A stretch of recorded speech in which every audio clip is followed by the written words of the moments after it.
ไม่ซุงค่ะเมื่อได้เป็นวันที่29เดือนธันวาคมที่12ปี2025เป็นวันจันทร์ได้ตอนได้ข่าวใส่หมอหอมมีข่าว3ตอนที่มาเปิ้นเผาค่ะตอนที่1ค่ะลอยไฟแตกแทงยาวเนี่ยค่ะตอนที่2โฮมปล่อยเสียงจือใหญ่เปิ้นเผาปิกอึดยาวข่าวแทงตอนหนึ่งค่ะได้ก็มีลองหยอกเหรียญเขี้ยวซื่อเขี้ยวลงตื้นตีลิ้นเนี่ยค่ะออนตั้งเปิ้นได้ก็เข้ามาถ่อมด้วยข่าวโหในออนตั้งค่ะเนาะลอยไฟแตกแทงยาวค่ะพี่น้องเฮาลองได้เป็นกว่าที่เมืองอินโดนีเซียค่ะ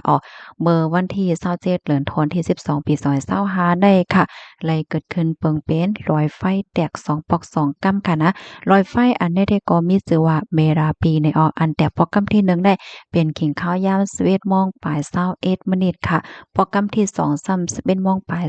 31มินิเฮ็ดในอิงเนอรอยไฟแตกปอกกั้มได้สีในพอมีปนพรเขาในก็ปันเปิ้นผ่าปันฟางเตือนถึงปันกวนวันกวนเมืองให้ได้สติอย่าไปเข้าจำ ว่าเจอในเนี่ยค่ะข้อมูลต้นในคาลิปปีมาที่ห้องการข่าววอฟอรัมออกไว้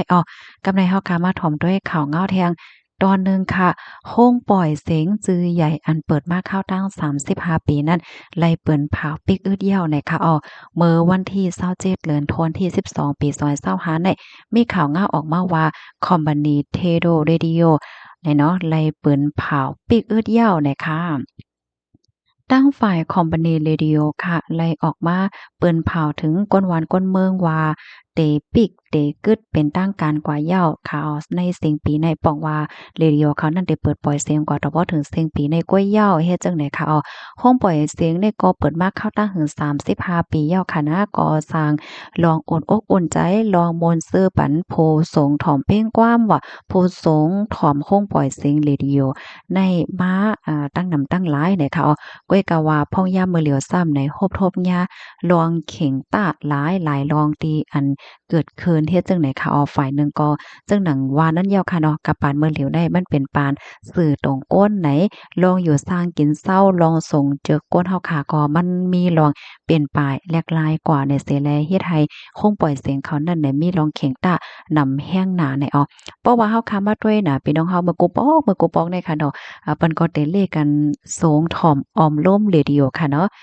รายการก็มันได้มีอยู่หลายๆเส้นค่ะเนาะบ่ว่าที่เป็นรายการข่าวรายการตั้งหูตั้งหันรายการเพลงกวามเนี่ยจังเนี้ยเนาะเปิ้นก็มาจัดรายการปันตั้งหูตั้งหันเสถ่อมเพลงกวามเสเนี่ยค่ะเนาะพี่น้องเฮาเขาก้นวานเนี่ยเปิ้นก็ได้ถ่อมข่าวพองถ่อมเพลงกว้ามเฮย้อนเพลงกว้ามตอนปันกันเฮได้ลูกดีอ่อมร่มเรดิโอเหี่ยวก็เฮ็ดให้มีคนรู้จักเบิดกือกันมา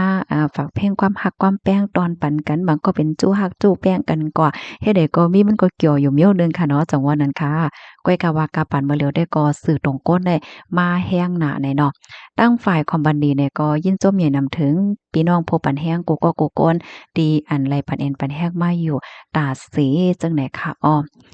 ค่ะโฮงปล่อยเสียงได้แต่ก็เขาเนี่ยก็มีรายการอยู่หลายๆเสียนเฮ็ดจังไหนคะนะว่าได้เป็นเพลงกว้ามเนี่ยเฮามาถ่อมด้วยลองตั้งรายหัวย่อยยามันค่ะเนาะอันโฮงปล่อยเสียงเขาได้ได้มีเขาฮ้องว่า Easy FM 102.5เนี่ยค่ะอันได้ได้เปิดปล่อยเสียงเพลงกว้ามโลกค่ะอยู่เนาะอันนั้นก็ เปิดปล่อยเสียงมาตั้งแต่เมื่อปีพุทธศักราช2537เฮ็ดจั่งใดได้มีป้าเว็บไซต์ค่ะปยก็แทงอันหนึ่งซ้ำใน Good Time Radio ค่ะอันได้เปิดปล่อยเสียง 4J ตอนเนาะมันได้มี FM 88.5เมืองเกาะกรุงเทพ FM 88อันได้ซ้ำที่เกียงใหม่เนาะ FM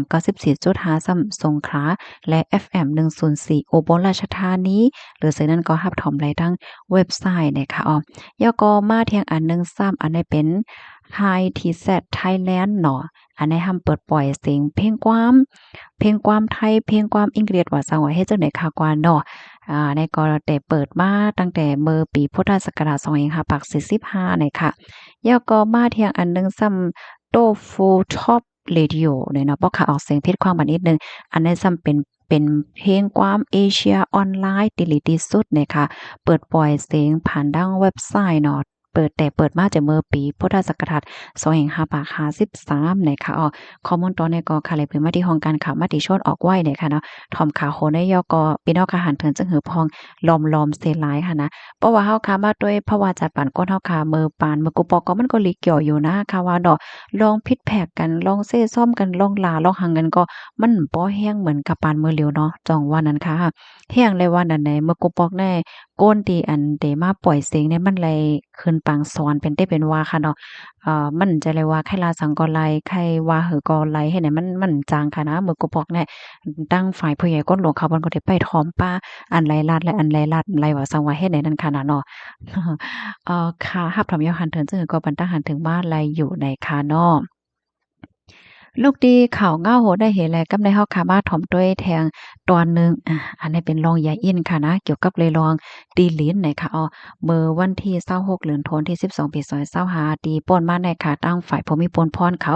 ไล่คมกันเสียก็เขาติ้งยอบก้มโตก้น2เกาะเป็นโพจ้าและตั้งโพยิ่งตีโคงหรือเศร้าตีหนึ่งอันมีไว้อยู่ดีไม่เครียดจะเว้งเมืองเจดอนปราจินบุรีในตัวตามตั้งเพศดีว่าเหรียญก้นเมืองลองตีหลีนั่นน่ะก้อยกาขา2ก็ได้ก่อปาก8นะคะดอนตาโคหน้าใหญ่อายุมี66ปีนั้นได้ก่อปลายกว่าไว้ยาวจังไหนคะนะลองตั้งเปิงเป็นมันได้ก่อมือป่นมานั่นในตั้งฝ่ายภูมิพลพรเขาไล่ฮับตึงลาดว่าเจอเขาได้เรียนเปิ้นนั่นขณะเพราะว่ากดทัดด้วยดีลือดีเศร้าเขานั่นเนี่ยก็ครบทบหันคำว่าเงินว่ายอก็สู้รางวัลและเจ้าในตั้งนำจังหนังอันเฮาหันตีในแค่พังในยอค่ะเจ้าในได้ก็เขาก็เอามีไว้แหน่เปิ้นเนาะว่าด้วยแลแน่และรับสู้รางวัลอันใดในหนังหือก้นหวานก้นเมืองเขาหันยอก็ยุ่มยามเหี่ยวก็เฮ็ดจอมเขาลงตื่นจอมเฮ็ดจังไหนอ้อมมื้อวันที่17ดีป่นมานั่นค่ะอยู่ดีผมมีเดนเลยว่าก้นหวานค่ะเนาะหมอก50ก่อในเปิ้นก็มาโฮบทบ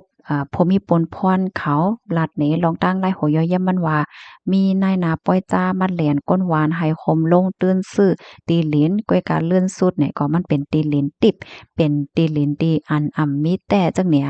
มันเป็นอันเหรียญก้วยเนี่ยค่ะปยก็มีเงินกาตีหลินอีหังเหเมียวให้ไหนอันที่เขาเฮ็ดจังไหนมาเนี่ยใจว่าตึกเฮ็ดก้วยเนี่ยเขาเนาะข้าวตั้งหึง10ปีจังในยาวค่ะก้นหวานก้นเมืองอันถุงญาติเหรียญในเตมีอยู่มอกหาปากก็เจ้าเนี่ยค่ะอันเขาเรียนเนี่ยก็ใจดีเจตอนเหลียวก้อยหลายๆเจตอนเนาะว่าได้เป็นดีเจตอนนครนายกตลาดสระบุรีจันทบุรีระยองสกลนครเกียงใหม่และปทุมธานีโฮมยอก็เตมีอยู่หมอกเศร้าเจตอนเจิ้นนายเฮ็ดไหนอ้อข้อมูลในก็ค่ะเลยเปิดมาที่ห้องการข่าว Daily News ออกไว้เนี่ยค่ะในก็ได้เลยว่าเป็นรองใหญ่ค่ะนะมีป้ายเกียงใหม่ค่ะเนาะไขวนค่ะนะว่าจ้องป้าพี่น้องก้นเมืองเฮาก่อมโคเหย้าเนี่ยค่ะนะก้นวานดีอันญาติเหลียในมีเป็นหาปากก่อเจ้าในลูกก่อนเนี่ยค่ะเฮาค่ะเตใกล้ๆหันค่ะเนาะเนินซื้อตรงก้นที่อันเปิ้นว่าพี่น้องเฮาค่ะมาซื้อติหลินมาซื้อเฮิรนมาลงตื่นจังนั้นจังนี้จังไหนเฮ็ดไหนนั่นน่ะนะ กำนันแลฟังกันนำๆค่ะเนาะพี่น้องค่ะเพราะว่าญาติเรียนกว่ายาวตัดได้แรงเงินขึ้นก็ง่ายเนี่ยค่ะในก็เป็นข่าวเงาะฮอกค่ะ3.3ตอนพี่น้องค่ะหับถอมยาวข้อไหลตอนไหลที่ว่าแตกเลี้ยงแจ้งเลี้ยงจังหือก็ถามมาเลยค่ะน่ะยินจมกัวก็ค่ะไม่สูงค่ะ